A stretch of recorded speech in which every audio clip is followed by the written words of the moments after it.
जिसे भारत ने शहीद समझकर परमवीर चक्र दिया, वो चीन की जेल में बंद थे। दोस्तों, आज हम एक ऐसे वीर सिपाही की कहानी बताएंगे जिसे शहीद समझ लिया गया था, लेकिन वे चीन की जेल में जिंदा थे। चीन के चुंगल से कैसे निकल गए हमारे वीर सैनिक, ये जानते हैं इस वीडियो में। फील्ड मार्शल सैम मनेकशॉ ने कभी कहा था कि अगर कोई कहे कि उसे मौत से डर नहीं लगता, तो या तो वो वह झूठ बोल रहा है या फिर गोरखा है। लेफ्टिनेंट कर्नल धन सिंह थापा एक ऐसे ही गोरखा थे। चीन के साथ साल 1962 के युद्ध में मेजर थापा को शहीद घोषित कर दिया गया था, लेकिन वह बचकर निकल आए। अपने वीर सपूत को अपने बीच पाकर परिवार ही नहीं बल्कि पूरे देश में खुशी की लहर दौड़ गई थी। उनको परमवीर चक्र से नवाजा गया था, पदोन्नति भी मिली और अंततः लेफ्टिनेंट कर्नल के पद से रिटायर हुए। मेजर थापा की वीरता के किस्से आज भी सेना के जवानों को सुनाए जाते हैं। हिमाचल प्रदेश के शिमला में जन्मे मेजर थापा के पिता पिया थापा और माता नेपाली मूल की थी। लेफ्टिनेंट कर्नल थापा बचपन से ही सेना में जाना चाहते थे। आखिरकार उनकी ये इच्छा 28 अगस्त 1949 को पूरी हुई और उन्हें भारतीय सेना की गोरखा राइफल्स में उनको कमीशन मिल गया। वीरता की मिसाल लेफ्टिनेंट कर्नल थापा अपनी ड्यूटी पूरी शिद्दत से करते थे। वह एक अच्छे खिलाड़ी भी थे। भारतीय सेना में कुछ साल की सेवा के बाद उनका विवाह शुक्ला थापा से हुआ। सेना में अपनी नियुक्ति की शुरुआत से ही लेफ्टिनेंट कर्नल थापा ने सबको प्रभावित करना शुरू कर दिया था। वरिष्ठ अधिकारियों की ओर से दी गई हर एक जिम्मेदारी को वह बखूबी निभाते थे। 1962 की बात है। भारत और चीन के बीच चल रहे सीमा विवाद के दौरान हिमालय क्षेत्र में चीन ने अपनी सेना की घुसपैठ विवादित क्षेत्रों में बढ़ा दी थी। भारत ने अपनी सेना को इस घुसपैठ को रोकने का जिम्मा दिया। इसके लिए फॉरवर्ड पॉलिसी के तहत भारतीय सेना ने विवादित क्षेत्रों में कई छोटी छोटी पोस्ट तैयार की। उस वक्त लेफ्टिनेंट कर्नल थापा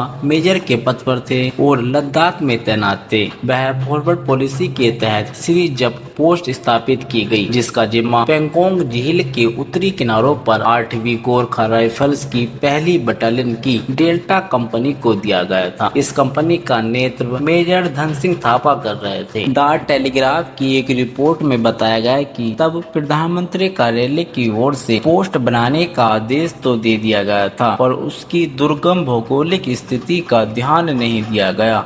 ऐसे में संसाधन और संचार स्थापित करने में बहुत मुश्किलों का सामना करना पड़ा। श्री जब पोस्ट तक संसाधन पहुंचा पाना नामुमकिन था। श्री जब पोस्ट तक सड़क मार्ग से कोई पहुंच नहीं थी, केवल झील के जरिए पोस्ट तक पहुंचती। यही नहीं, इस पोस्ट की क्षमता को देखते हुए डेल्टा कंपनी के केवल 28 जवान मेजर थापा के नेतृत्व में मौजूद थे।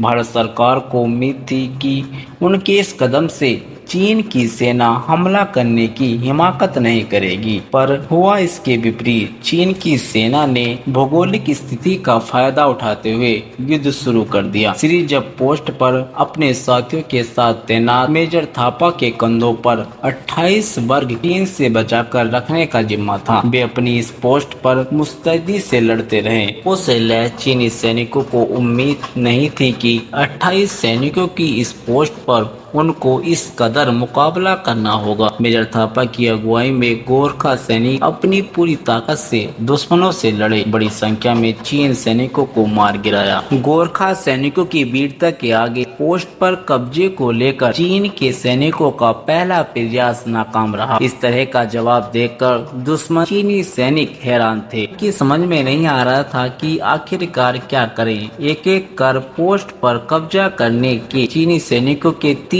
प्रयासों को गोरखा सैनिकों ने नाकाम कर दिया था। इसीलिए चीनी सैनिक में मेजर थापा की पोस्ट की ओर बढ़े और उसे जला दिया। तब तक मेजर थापा और उनके साथ के केवल 2 जवान बचे थे।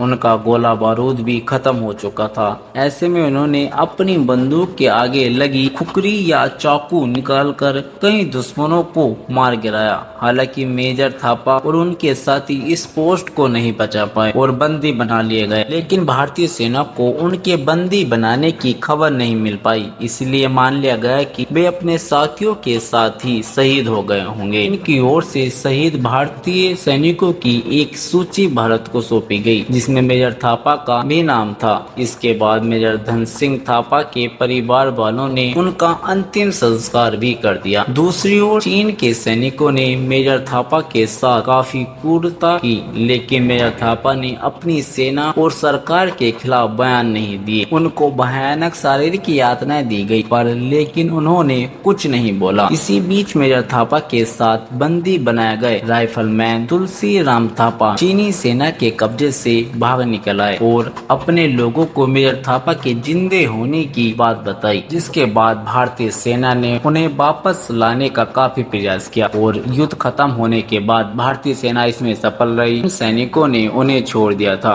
जिसके बाद पूरे देश में खुशी की लहर दौड़ आई। दोस्तों, अगर आपको मेरी वीडियो अच्छी लगी है तो प्लीज वीडियो को लाइक शेयर कमेंट करना ना भूले। धन्यवाद। मिलते हैं अगली वीडियो में।